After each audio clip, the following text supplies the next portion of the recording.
I love watching travel and cooking shows, so if there is a show that combines the two, I'm hooked. If you're familiar with the names Phil Rosenthal, Guy Fieri, or Andrew Zimmern, then you know exactly what I'm talking about.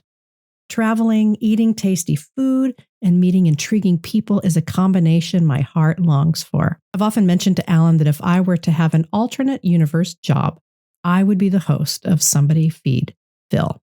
I guess Phil would have to find his own new job. Well, what does all of this have to do with living an unhurried life? Well, stay tuned, and I'll share more here on the Unhurried Living podcast.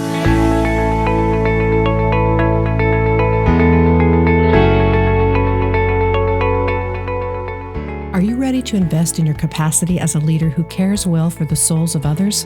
Then join us in PACE, a certificate in leadership and soul care. PACE is perfect for you if you want to grow in spiritual leadership perspectives and skills. You're tired of being overwhelmed and you want to cultivate healthy rhythms of life and leadership. You want to lead others in sustainable ways. Sharpen your leadership skill set from the inside out. There has never been a better time to give focused attention on your own spiritual life so you can help others do the same. Stop succumbing to the time urgency of our culture. Engage the gracious pace of Jesus and learn how to guide others into this life-giving way. Let us walk alongside you as you do this. PACE is an intensive 21-month cohort training process. To learn more, go to unhurriedliving.com/PACE. If you're new to the podcast, welcome. I'm glad you found us. If you haven't already, please subscribe, and I'd love if you'd share this podcast with your friends and colleagues. A while back, I stumbled upon a YouTube channel hosted by a young woman named Eva Zubek. Eva travels along with her dog in an overlander. She vlogs about her nomadic lifestyle and shares the beauty of the terrain as well as the people she meets. She also reveals her own personal journey and the process of traveling alone. If you have an inner traveler, you might want to check out her channel. Along the way, Eva shared a journal excerpt from her grandfather who had been a world traveler as well. I was struck by his words and felt they rung out with the unhurried living theme. Here are Eva's grandfather's words as he processed the miles he had traversed. I noticed something changing in me. I've lost all my rush. The miles no longer impress me, whether there's 100 or 200 or 600 of them. They leave me indifferent because I must cross that distance anyway. So I'm not afraid of distances anymore. And the same applies to time. Whether I'm due to be on the road for 5 hours or 17, what's the difference? Either way, I must reach my destination. I don't get anxious about the slow, snail-like pace. I simply get into my vehicle and I drive so far and so long in absolute peace until I finally reach the destination that I have set for myself. I also don't let the discomforts bother me, such as a hard seat or heat, dust, the lack of water. All of this in its own way is beautiful and wonderful. Whoever cannot adapt to this kind of life, in fact, whoever cannot come to love this kind of life cannot be a true traveler. To be a true traveler requires strength of character. Are you hearing the same wisdom I am from Eva's grandfather?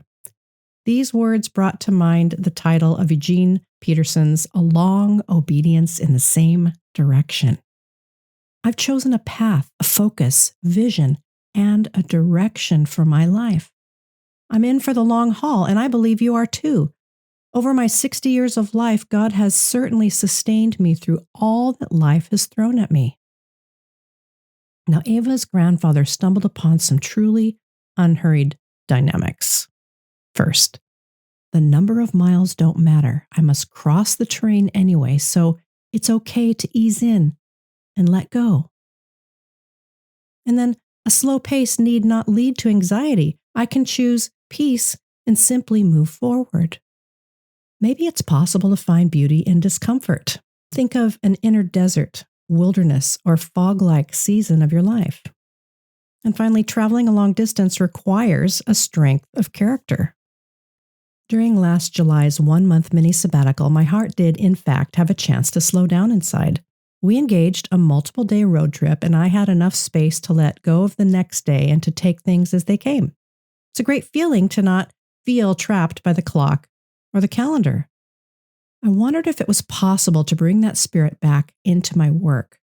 What would it look like to live each day on its own terms without dreading what was to come? Yes, there was a plan on our trip, but I didn't have to strive or reach for what was next. I was in a different mode. Why is it so hard for me to engage that relaxed mode in my regular life? On vacation, I lived each day as it came. I went to bed each night, thankful for the day I was in. The next day, I got up and engaged whatever the day held. I let it flow, and if there was a thing to get to, I just went to it. I wasn't pushing or striving. I determined to try to live that way at work once I returned home. Live a day, go to bed thankful for the day, not thinking about the next one with any kind of fear or anxiety. My work anxieties flare when I bring a future event into my present.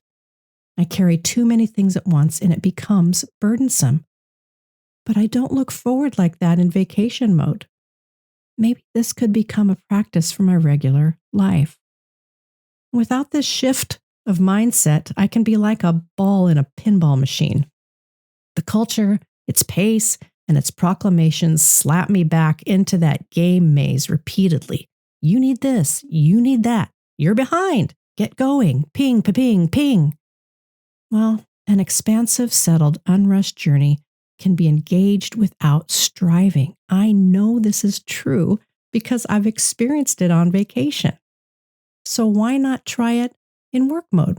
Well, that's what I'm practicing. Pushing, trying, and angsting do not work for me. If I can maintain a larger and more relaxed view, then I do not have to fall prey to the culture's traps.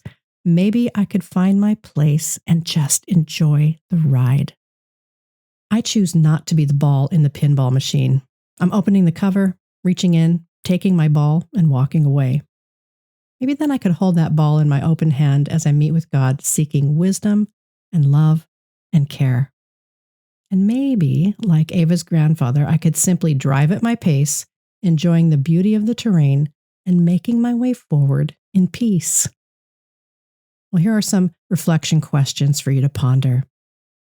How do you feel about the pace of your work life? What might be done about that? What character growth do you notice as you continue your own long obedience in the same direction?